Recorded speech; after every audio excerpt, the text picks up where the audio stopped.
সিজারে বাচ্চা হলে নাকি সন্তান পালনের পূর্ণ সওয়াব পাওয়া যায় না, জান্নাত পাওয়া যায় না, এই কথা কতটুকু সত্য? ইমাম নামাজে ভুল করলে মুসল্লি নামাজ হবে কিনা?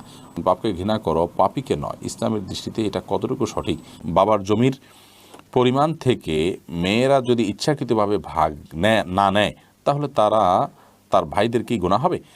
মেয়ে মুসলিম আর স্বামী হিন্দু এবং তাদের একটা বাচ্চাও আছে। মেয়ে স্বামীকে ইসলাম ধর্ম গ্রহণের আহ্বান করে, কিন্তু স্বামী হচ্ছে না। এখন স্ত্রী করণীয় কি? হিন্দুদের বিয়ের দাওয়াত খাওয়া যাবে কিনা? আল্লাহর প্রিয় বান্দা হওয়া যায় কিভাবে? ছেলে বা মেয়ের নাম রাখার ক্ষেত্রে বিন বা বিন্ত রাখা কি সুন্নাহ, বিষয়টি ব্যাখ্যা করবেন। 8 বছরের বাচ্চা সালাত আদায় না করলে কি মা বাবার গুনাহ হবে? অন্যের ওয়াইফাই পাসওয়ার্ড চুরি করে চালালে কি গুনাহ হবে? আমি আমার মাকে অনেক ভালোবাসি, কিন্তু রাগের মাথায় অনেক বকাবকি করি, আমার করণীয় কি? লাম ইয়া এডি থেকে লিখেছেন, স্বামী যদি পর্দার অনুমতি না দেয় তাহলে করণীয় কি? স্বামীর অনুমতির দরকার নেই। আল্লাহ তাআলা ফরজ করেছেন পর্দাকে, অতএব যেটা আল্লাহ তাআলা ফরজ করেছেন সেটা করতে গিয়ে স্বামীর অনুমতির কোনো প্রয়োজন নাই। এমনকি স্বামী যদি বাধাও দেন, সেই বাধা উপেক্ষা করে আপনি বিনয়ের সাথে তাকে জানিয়ে দেওয়া যে আমার সৃষ্টিকর্তার নির্দেশ আমি মানতে বাধ্য, তোমাকে বা আপনাকে আমি ভালোবাসি, মানে এই না যে সৃষ্টিকর্তার নির্দেশ আমি লঙ্ঘন করব আপনার নির্দেশের কারণে। বিনয়ের সাথে তাকে নিজের অপারগতার কথা প্রকাশ করে আপনি ঠিকই পর্দা মানতে হবে। এমনি রিফাত লিখেছেন, অন্যের ওয়াইফাই পাসওয়ার্ড চুরি করে চালালে কি গুনাহ হবে? অবশ্যই গুনাহ হবে, কারণ তাতে তার স্পিডে আপনার প্রভাব ফেলবে এবং সেটা পাসওয়ার্ড দেওয়ার মানেই হলো সে আরেকজনের জন্য মুক্ত রাখতে চাচ্ছে না। তাহলে সেই ক্ষেত্রে তাকে এটা তার অধিকারকে আপনি এটা লঙ্ঘন করছেন এবং ক্ষুণ্ণ করছেন। এরপরে আফিয়া ইবনাত আনিসা আপনি লিখেছেন, 8 বছরের বাচ্চা সালাত আদায় না করলে কি মা বাবার গুনাহ হবে? না, এর কারণে মা বাবার গুনাহ হবে না, কারণ 7 বছরের সালাতের নির্দেশ করতে বলা হয়েছে, 10 বছরে সালাত না পড়লে শাসন করতে বলা হয়েছে। প্রাপ্তবয়স্ক হওয়ার সময় থেকে তার জন্য সালাত পড়াটা মূলত আবশ্যক। তো প্রাপ্তবয়স্ক হলে যেন সালাত পড়তে পারে সে, এই জন্য আগে থেকে তাকে অভ্যাস করে তোলা এটা মা বাবার কর্তব্য। সে তারা একেবারেই না করেন, ঢিলা দেন, এরপরে প্রাপ্তবয়স্কের পর ছেলে নামাজ না পড়ে, তাহলে সেক্ষেত্রে বাবা মা অবশ্যই তার জন্য দায়ী থাকবেন। এরপরে অ্যাঞ্জেল শিল্পী আপনি আইডি থেকে লিখেছেন, আমি আমার মাকে অনেক ভালোবাসি, কিন্তু রাগের মাথায় অনেক বকাবকি করি, আমার করণীয় কি? আপনি রাগ কন্ট্রোলের যে আমলগুলো আছে এবং একটা ভিডিও আছে আমাদের সাথে দেখে নেবেন এবং পরক্ষণে মায়ের কাছে ক্ষমা চেয়ে নেবেন। রিদওয়ান লিখেছেন, ছেলে বা মেয়ের নাম রাখার ক্ষেত্রে বিন বা বিন্ত রাখা কি সুন্নাহ, বিষয়টি ব্যাখ্যা করবেন। না, সুন্নাহ না, এটা জায়েজ। আপনি বাপের নাম এবং সন্তানের নামের মাঝে ছেলে হলে বিন, মেয়ে হলে বিন্ত, এটা ব্যবহার করতে পারেন। আব্দুল্লাহ জোবাইর আপনি লিখেছেন, আল্লাহর প্রিয় বান্দা হওয়া যায় কিভাবে? আল্লাহর প্রিয় বান্দা হওয়ার জন্য আল্লাহর সমস্ত আদেশ নিষেধগুলো মানতে হবে, আল্লাহ রাব্বুল আলামিনের প্রিয় কাজগুলো বেশি বেশি করে করতে হবে। আল্লাহ তাআলার প্রিয় কাজের একটা তালিকা আমাদের একটা ভিডিও আছে, সেই ভিডিওটা আপনি দেখে নিতে পারেন। ইমরান হোসেন আপনি লিখেছেন, আমি 3 বছরের বিছানায় শুয়ে আছি, আমি অসুস্থ, ইবাদত করবো কীভাবে? আল্লাহ তাআলা আপনাকে সুস্থ করুন, আমরা আপনার জন্য দোয়া করি ভাই ইমরান। এবং এই যে কষ্ট আপনি করছেন, এটা যদি আপনি সহ্য করতে পারেন, আমাদের সবাইকে আল্লাহর কাছে চলে যেতে হবে একটা সময়, ইনশাআল্লাহ বিদিন আল্লাহ জানেন এই জন্য আপনাকে উত্তম বিনিময় দান করবেন।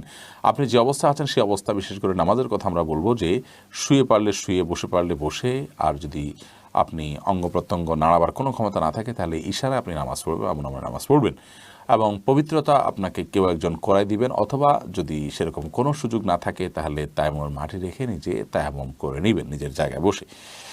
প্রিন্স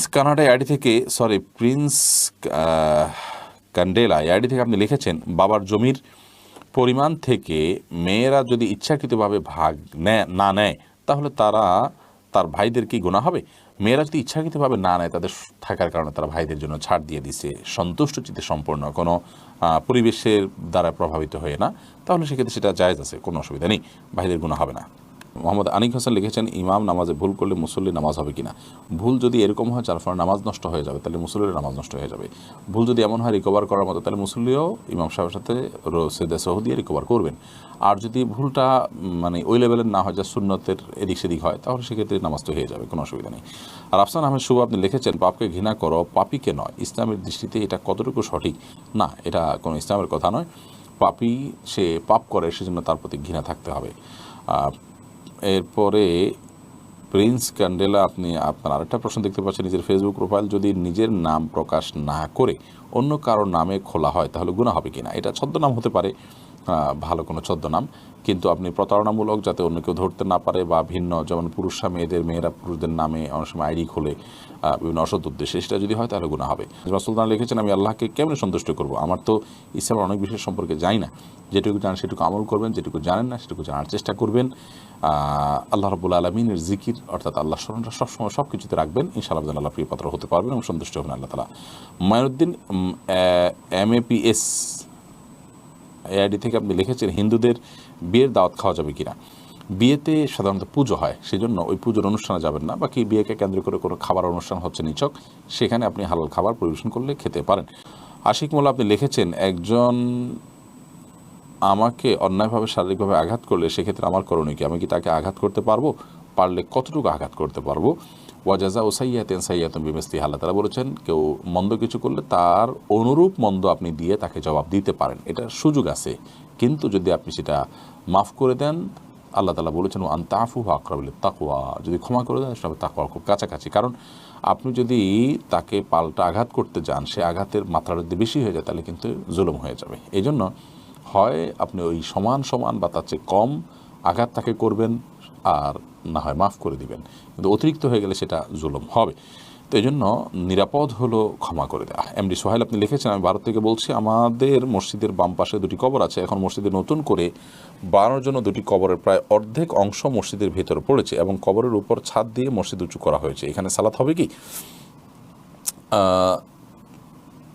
মসজিদে আগে থেকে দুইটা কবর ছিল,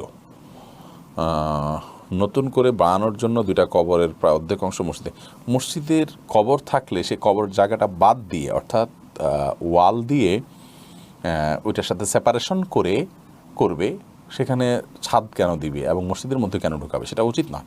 যদি করে তাহলে সেটা গুনাহের কারণ হবে, কারণ কবরস্থানে বা মসজিদে কবর থাকলে সেখানে নামাজ পড়তে নিষেধাজ্ঞা রয়েছে হাদিসে, এবং বনী ইসরাঈলদের মধ্যে এই বিষয়টা ছিল।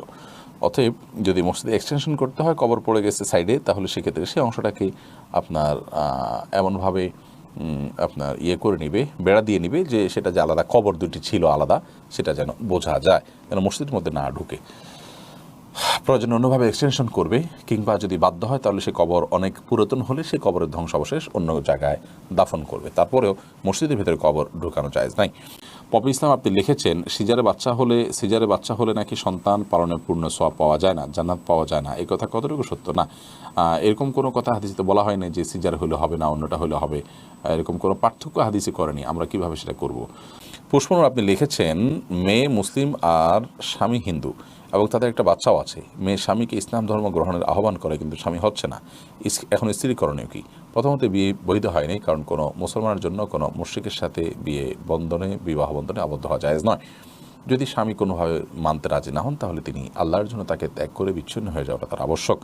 নাসির হোসেন আপনি লিখেছেন, আমার দুই খালা ও ফুপুর সঙ্গে ওয়াদা করেছিলাম তারা মারা গেলে তাদের লাশের গোসল দেখ, কিন্তু এখন আমি USA চলে আসছি। আমার প্রশ্ন হলো, তাদের কাছে যে ওয়াদা করেছি সেটা রাখতে না পারলে আমার কি গুনাহ হবে?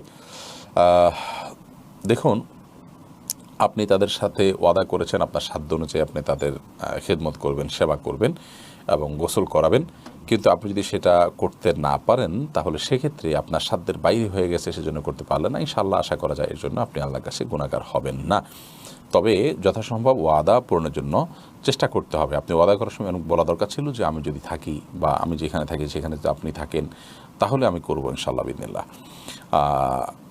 যাই হোক, তো এটা যেহেতু আপনার ইচ্ছার বাইরে হয়েছে এবং আপনি ইচ্ছাকৃত ওয়াদা খেলাপ করেন, আশা করা যায় আল্লাহ তাআলা এর জন্য আপনাকে পাকড়াও করবেন না এবং আল্লাহর কাছে আপনি গুনাহগার হবেন না।